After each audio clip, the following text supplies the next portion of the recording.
चढ़ती कला fast news. नमस्कार, मैं रचना शर्मा चढ़ती कला टाइम टीवी देख रहे हैं सभी दर्शकों का स्वागत करती हूं। आप देख रहे हैं फास्ट न्यूज। एनआईए ने आज बुधवार को बिहार के फुलवारी शरीफ में प्रतिबंधित इस्लामिक संगठन पीएफआई के एक शक्की मॉड्यूल के खिलाफ अपनी जांच के तहत देश भर में 25 जगहों पर छापेमारी की। बिहार, केरल और कर्नाटक में पीएफआई के जमीनी कार्यकर्ताओं के यहाँ छापेमारी की गई और वहां पे छापेमारी की कार्रवाई को अंजाम दिया जा रहा है। पीएफआई से जुड़े केस में एनआईए की कर्नाटक में 16 जगहों पर छापेमारी जारी है। इसमें दक्षिण कन्नड़ के कुछ जिले शामिल हैं। वहीं बिहार के कटिहार में हसनगंज थाना क्षेत्र के यूसुफ टोला में पीएफआई नेता मोहम्मद नदवी के रिश्तेदार के यहाँ एनआईए की टीम पहुंची हुई है। इससे पहले भी हाल के दिनों में एनआईए टीम छापेमारी कर चुकी है। वाराणसी के ज्ञानवापी विवाद से जुड़े श्रृंगार गौरी की नियमित पूजा के अधिकार मामले में बुधवार को इलाहाबाद हाई कोर्ट अपना फैसला सुनाएगी। जस्टिस जे मुनीर की सिंगल बेंच 3:45 पर फैसला सुनाएगी। इससे पहले बहस पूरी होने के बाद कोर्ट ने 23 दिसंबर 2022 को फैसला सुरक्षित किया था। इस याचिका में अंजुमन इंतजामिया मस्जिद कमेटी ने जिला जज वाराणसी के फैसले को चुनौती दी है। श्रृंगार गौरी केस में राखी सिंह व 9 अन्य द्वारा वाराणसी की अदालत में सिविल वाद दाखिल किया गया था। इस मुकदमे में अपनी आपत्ति खारिज होने के खिलाफ मस्जिद की इंतजामिया कमेटी ने हाई कोर्ट में अर्जी दाखिल की थी। अर्जी में वाराणसी के जिला जज की अदालत से 12 सितंबर को आए फैसले को चुनौती दी गई। अदालत में वाद दाखिल करने वाली 5 महिलाओं समेत 10 लोगों को पक्षकार बनाया गया है। जम्मू कश्मीर के पुंछ जिले में एलओसी के नजदीक सीमा पर लगी बाड़ के पास जवानों ने हथियारों और मादक पदार्थों की तस्करी का एक बड़ा प्रयास विफल कर इस सिलसिले में 3 लोगों को गिरफ्तार किया है। अधिकारियों ने यह जानकारी देते हुए बताया कि गुलपुर सेक्टर के करमारा गांव में गोलीबारी में सेना का एक जवान और गिरफ्तार आरोपियों में से एक घायल हो गया। अधिकारियों ने बताया कि सीमा पर तैनात सैनिकों ने शक्की गतिविधियों का एहसास होने पर उन लोगों को रोकने की कोशिश की। इसके बाद वहां गोलीबारी शुरू हो गई। पूरे इलाके की तुरंत घेराबंदी की गई और 3 लोगों को गिरफ्तार कर लिया गया, जिनमें से एक घायल है। उनके पास से मादक पदार्थ और हथियारों की खेप बरामद की गई है। गोलीबारी में सेना का एक जवान भी घायल हो गया। अधिकारियों ने गिरफ्तार आरोपियों की पहचान कर ली है और गिरफ्तार किए गए लोगों के पास से एक AK राइफल, 2 पिस्तौल, 6 ग्रेनेड, प्रेशर कुकर में रखा एक IED और संदिग्ध हेरोइन के 20 पैकेट मिले हैं।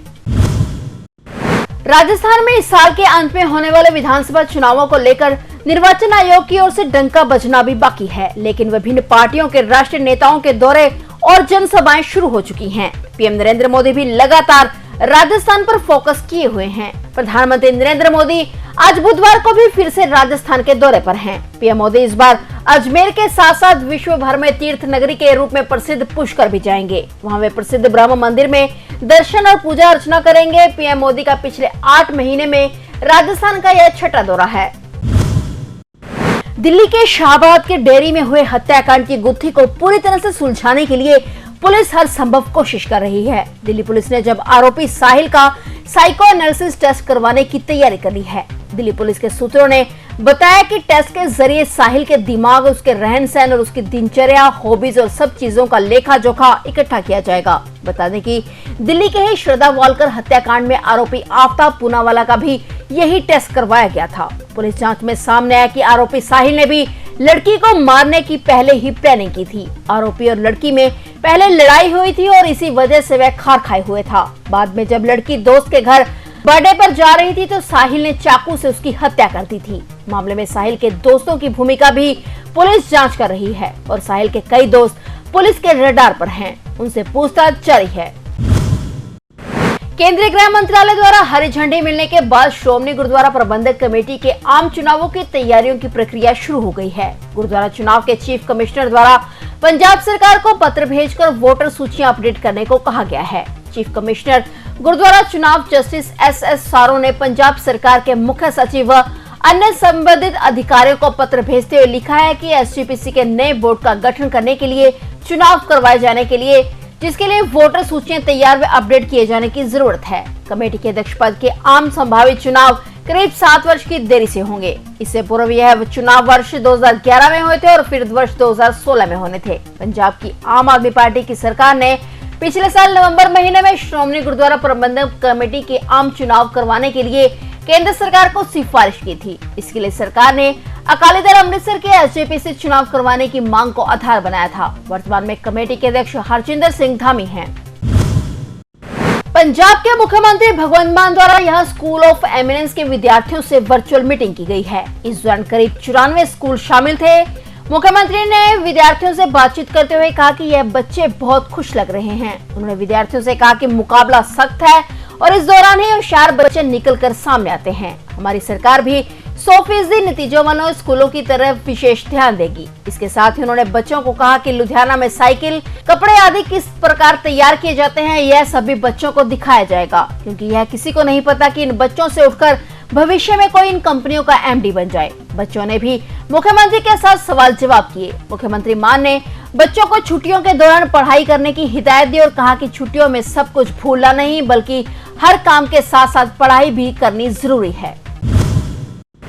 तमिलनाडु के बीजेपी अध्यक्ष के अन्मलाई ने चेन्नई सुपर किंग्स को 5वीं बार आईपीएल विजेता बनने पर बधाई दी। उन्होंने रविंद्र जडेजा को जीत का श्रेय देते हुए उन्हें बीजेपी कार्यकर्ता बताया। तमिलनाडु बीजेपी ने आधिकारिक ट्विटर हैंडल से अन्नामलाई का बयान कोट करते हुए ट्वीट किया। इसमें अन्नामलाई के हवाले से कहा कि क्रिकेटर रविंद्र जडेजा बीजेपी कार्यकर्ता हैं। उनकी पत्नी रिवाबा जामनगर विधानसभा सीट से बीजेपी विधायक हैं। वह गुजराती हैं। यह बीजेपी वर्कर जडेजा ही थे जिन्होंने सीएसके को जीत दिलाई। बीजेपी प्रदेश अध्यक्ष अन्नामलाई का यह रिएक्शन कुछ सोशल मीडिया पोस्ट के मद्देनजर आया, जिसमें सीएसके की जीत को गुजरात मॉडल पर द्रविड़ मॉडल की जीत बताकर बीजेपी पर तंज किया गया था। हरियाणा के हिसार जिले में सुबह सुबह दिल्ली सिरसा नेशनल हाईवे पर सड़क हादसे में 5 लोगों की मौत हो गई। हादसा हांसी के रामपुरा गांव के पास हुआ, जिसमें एक खड़े ट्रक में क्रूजर कार और बाइक दोनों घुस गई। हादसे में एक महिला गंभीर रूप से घायल हो गई, जिसे पहले नागरिक अस्पताल हांसी ले जाया गया, जहां से उसे हिसार रेफर कर दिया गया। टक्कर इतनी जोरदार थी कि दोनों वाहनों के परखच्चे उड़ गए। 5 मृतकों में अभी तक 2 लोगों की पहचान हो पाई है, जिसमें संदीप और प्रदीप निवासी खरकड़ा गांव के रूप में हुई। बाकी 3 मृतकों की शिनाख्त के प्रयास किए जा रहे हैं। बताया जा रहा है कि ट्रक होटल सांझा चूल्हा के पास खड़ा था। क्रूजर कंपनी में काम करने वाले श्रमिकों को लेकर जा रही थी। बेहद खराब आर्थिक स्थिति से गुजर रहे पाकिस्तान को उसके दोस्त मलेशिया ने भी बड़ा झटका दिया है। पाकिस्तान के इस्लामिक दोस्त कहे जाने वाले मलेशिया ने विमान का बकाया भुगतान न करने पर एक बार फिर पाकिस्तान इंटरनेशनल एयरलाइंस के बोइंग 770 यात्री जेट को जब्त कर लिया है। दोनों देशों की बेहद गहरी दोस्ती होने के बावजूद मलेशिया आए दिन पाकिस्तान के मुंह पर करारा तमाचा जड़ देता है। रिपोर्ट के मुताबिक यह दूसरी बार है कि मलेशिया ने पीआईए के इस विमान को सीज किया है। बताया जा रहा है कि मलेशिया ने पाकिस्तान द्वारा $4 मिलियन की बकाया राशि का भुगतान न करने की वजह से इस विमान को सीज किया है। बताया गया है कि मलेशिया ने पाकिस्तान के विमान को कुआलालंपुर अंतर्राष्ट्रीय हवाई अड्डे पर जब्त किया है।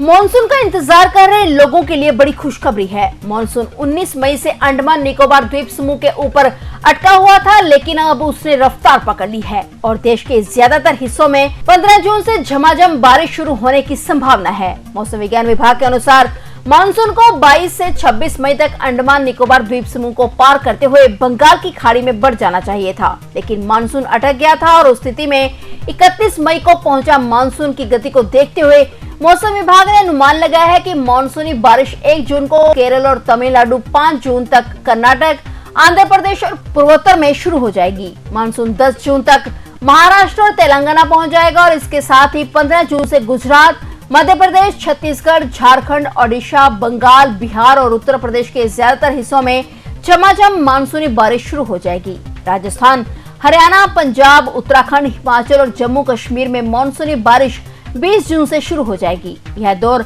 8 जुलाई तक जारी रहेगा।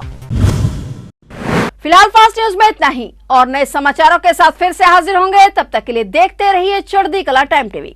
चढ़ती कला फास्ट न्यूज।